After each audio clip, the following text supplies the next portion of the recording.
Un thème astrologique prendra toute une vie au moins pour être intégré, digéré. Je ne crois pas que nous puissions prétendre à le comprendre dans sa globalité. Cela sous-entendrait que nous serions en mesure de comprendre l'humain dans sa globalité, mais aussi toutes les lois universelles. Or, soyons humbles et honnêtes, tout cela nous échappe. L'axe des nœuds lunaires sur un thème est un point crucial.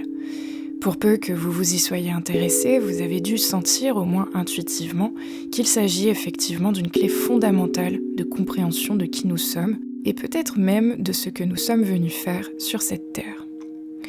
Si vous ne savez pas ce que sont les nœuds lunaires, je vous invite, pour une brève description, à consulter ma vidéo intitulée « Envie de rien, procrastination, baisse d'énergie, cyclé astrologique » pour retrouver l'élan. J'en parle au chapitre 2. C'est un axe extrêmement délicat à interpréter, au sujet duquel beaucoup d'encre a été versée, mais au bout du compte, à force de lire et écouter des informations à son sujet, seul reste une sorte de confusion. Quelques pistes assez peu tangibles nous font parfois penser que « Ah, ça y est, j'ai compris ce que l'on attend de moi », jusqu'à finalement redescendre dans la matière et ne plus vraiment y voir clair. Lorsque les nœuds lunaires tombent sur l'axe des maisons 5 et 11, ils viennent mettre en travail notre capacité à nous impliquer personnellement dans la vaste communauté des humains. Le cheminement des nœuds va ici être en lien avec les notions de participation, de contribution, mais aussi de projet. Commençons par prendre un peu plus spécifiquement le cas d'un nœud sud en maison 5 et d'un nœud nord en maison 11, sachant que même si vos placements sont inverses, cela pourrait vous parler. En maison 5 naît le désir de créer. C'est une maison qui est donc chargée d'enthousiasme, d'une certaine pulsion de vie, qui, si l'on ne parvient pas à s'en saisir, peut rester bloquée là, dans les murs de cette maison 5. C'est alors qu'une lecture axiale des signes et des maisons me paraît indispensable, et c'est grâce aux nœuds lunaires, à mon sens, que nous prenons conscience du fait que les oppositions forment en fait des complémentarités. Le désir naît donc en maison 5, prend forme en maison 5, se modélise dans une sorte de spontanéité joyeuse, mais s'il n'est pas dirigé vers la maison 11, s'il ne prend pas en compte la réalité du monde des humains, sa société, son système, ses règles, alors il n'évolue pas, il ne change pas, il ne s'excentre pas. Car la maison 5 en effet est la maison centrale dans le sens où elle est analogique à l'énergie solaire, autour duquel tout tourne. Excentrer son désir, c'est le teinter d'une énergie plus uranienne, Verseau. C'est donc se détacher de ma pulsion initiale en créant à partir d'elle, en la révélant, en lui donnant une forme qui va pouvoir être récupérée par le commun. Ce mouvement de la maison 5 vers la maison 11 nous appelle alors à œuvrer pour la communauté, ce qui implique immanquablement au bout du compte de ne plus être uniquement reconnu personnellement comme étant l'auteur de telle ou telle œuvre. Avec le nœud nord en maison 11, c'est l'œuvre dans son entièreté qui est reconnue. Et je crois même pouvoir dire que cette notion de reconnaissance, très chère à l'énergie du lion et donc de la maison 5, trouve à se dissoudre lorsqu'elle est explorée par le biais de cet axe des maisons. Peu importe ce que l'on pense de ce que j'ai produit, ce qui compte c'est mon projet, ce qui a été construit et la manière dont cela va impliquer et impacter d'autres que moi. Souvent, avec ce placement, on peut également se retrouver à devoir apprendre à réorganiser nos priorités en faisant passer les besoins d'un groupe, d'une communauté, avant nos propres volontés. Dans ma pratique, je n'utilise que très peu la notion d'ego que l'astrologie traditionnelle associe justement à cette maison 5. J'ai à cœur dans ma participation de faire évoluer la vision que l'on peut avoir de l'énergie de cette maison 5 et puis de la notion d'égoïsme de manière générale. Tout comme le mental est un outil indispensable, notamment pour faire preuve de discernement, et il est à mon sens bien trop rejeté d'ailleurs par le milieu du développement personnel, l'ego ne représente pas quelque chose que l'on devrait faire taire, quelque chose dont on devrait se défaire. Le nœud sud en maison 5 nous apprend au contraire à retrouver notre centre en retournant l'énergie solaire vers soi dans un premier temps pour pouvoir la distribuer dans la communauté dans un second temps. Ainsi, avec cette lecture, c'est un chemin particulièrement teinté d'amour qui prône l'ouverture à l'autre, à l'inconnu, et implique de progressivement prendre conscience que tous les destins sont liés, interconnectés, et que les échanges sont essentiels.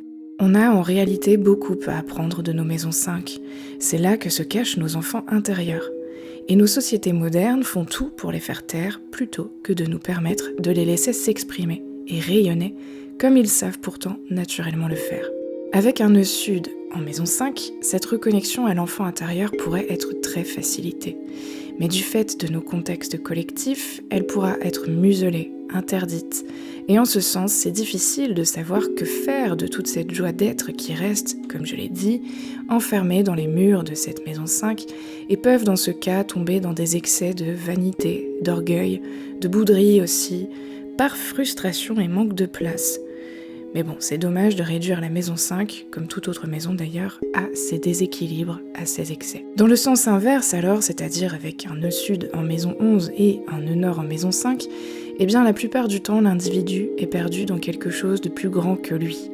J'observe le plus souvent que les personnes se perdent dans les projets des autres.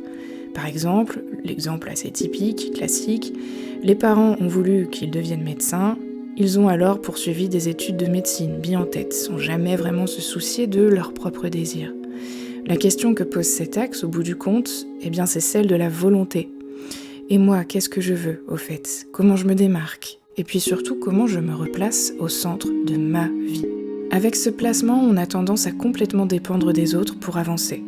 Une famille, une entreprise, la communauté plus généralement dans laquelle on est impliqué. Il est difficile pour ces personnes de savoir ce qu'elles veulent personnellement réaliser, voire même parfois elles ne trouvent pas anormal de ne pas avoir de volonté propre et elles se laissent porter par les désirs d'autrui. Elles repèrent les besoins communs et elles s'y adaptent pour y répondre, quitte à faire taire leurs propres envies. Sauf que cela provoque une sorte de déchirement intérieur permanent, une frustration, un sentiment d'être oublié, de ne pas compter et puis surtout de ne pas être reconnu. Un équilibrage opérera alors naturellement au fil du temps. Ce ne sera plus juste leur travail, leur participation, leur contribution qui sera pointée du doigt, mais l'ensemble de leur personne et de leur rayonnement. On pourrait dire que la mission centrale d'un nœud nord en maison 5 est de trouver et de nourrir la fameuse confiance en soi. Mais pour ce faire, il me semble essentiel de reprendre contact avec le fameux archétype de l'enfant intérieur. Car avec un nœud sud en maison 11, l'enfant a pu être complètement méprisé, oublié. On a peut-être compté sur lui très vite et attendu de lui un résultat sans prendre en compte ses propres besoins et encore moins ses envies. Il existe donc un réapprentissage à opérer de l'enthousiasme, de la joie de vivre, la joie d'être, le tout dans une exploration de vos propres désirs et de vos propres volontés. C'est un beau chemin en vérité qui mène vers un reconditionnement qui permet de se rendre compte que si, on a le droit d'être heureux, on a le droit d'être joyeux, optimiste, léger. Par ailleurs et de manière générale sur cet axe, il n'est pas rare que la notion de parentalité occupe une place centrale. Avec un nœud sud en maison 5 alors, on peut vouloir des enfants très tôt et progressivement être assez désarmés face aux choix qu'ils effectuent dans leur vie, face à leur décision de ne pas rester auprès de nous, par exemple. Ça peut être difficile pour certains nœuds sud en maison 5 de laisser les enfants prendre leur autonomie, tout simplement parce que soi-même, on a du mal à nourrir un projet d'implication globale, communautaire, encore une fois, qui nous dépasse nous et nos propres créations. Pour un nœud sud en maison 11, la parentalité peut alors ouvrir les fameuses portes de l'amour-propre. En devenant parent, on constitue sa propre tribu, son petit réseau personnel, et l'on devient le centre du monde pour quelqu'un d'autre. Et puis surtout, je crois, on libère son propre enfant intérieur en prenant contact avec la présence des enfants autour de soi. Il y a là nécessairement une forme de création existentielle centrale. Mais bon, cela étant dit, ça ne signifie pas que toutes les personnes qui ont leur nœud sur l'axe maison 5, maison 11 vont faire des enfants, bien évidemment. Prenez l'enfant ici comme une métaphore. Votre bébé peut très bien ne pas être de nature humaine, il peut aussi bien être de nature artistique ou même plus généralement professionnelle. Enfin, n'oubliez pas que tout cela est à très largement nuancé avec votre thème et le reste de vos placements. Évidemment, il y a des personnes investies d'un nœud sud en maison 5 qui n'ont absolument pas confiance en elles, qui ont tendance à s'effacer au profit d'un projet collectif, tout comme il y a des nœuds sud en maison 11 qui ne prennent jamais les désirs de l'autre en considération lorsqu'ils prennent des décisions. Beaucoup dépendra notamment de votre axe ascendant-descendant, de la position des maîtres aussi de vos nœuds lunaires. Évoquer toutes les combinaisons possibles et toutes les interprétations possibles me prendrait sans doute bien davantage de temps que celui qu'une vie humaine nous octroie. J'ai essayé de travailler à la réalisation d'une série de vidéos complètes sur les nœuds lunaires, mais j'ai fini par me dire que cela ne valait pas tant d'efforts et qu'il valait mieux créer des espaces de rencontre, des espaces vivants dans lesquels nous pourrions échanger au sujet de ceux-ci dans l'objectif de mieux nous comprendre. Car, encore plus que pour les autres points du thème, analyser un axe de nœud lunaire avec pertinence implique d'avoir l'ensemble du thème sous les yeux. Aussi, j'ai décidé de créer des ateliers pour entrer dans cette danse des nœuds lunaires, lors desquels je ferai se rencontrer des personnes dont les nœuds sont opposés. Cela nous permettra de prendre conscience que les axes astrologiques sont bien plus complémentaires qu'opposés et que nous sommes finalement bien plus proches des personnes avec qui nous partageons des oppositions que nous le pensons. Ces ateliers seront aussi l'occasion d'obtenir quelques pistes d'analyse de votre axe nodal.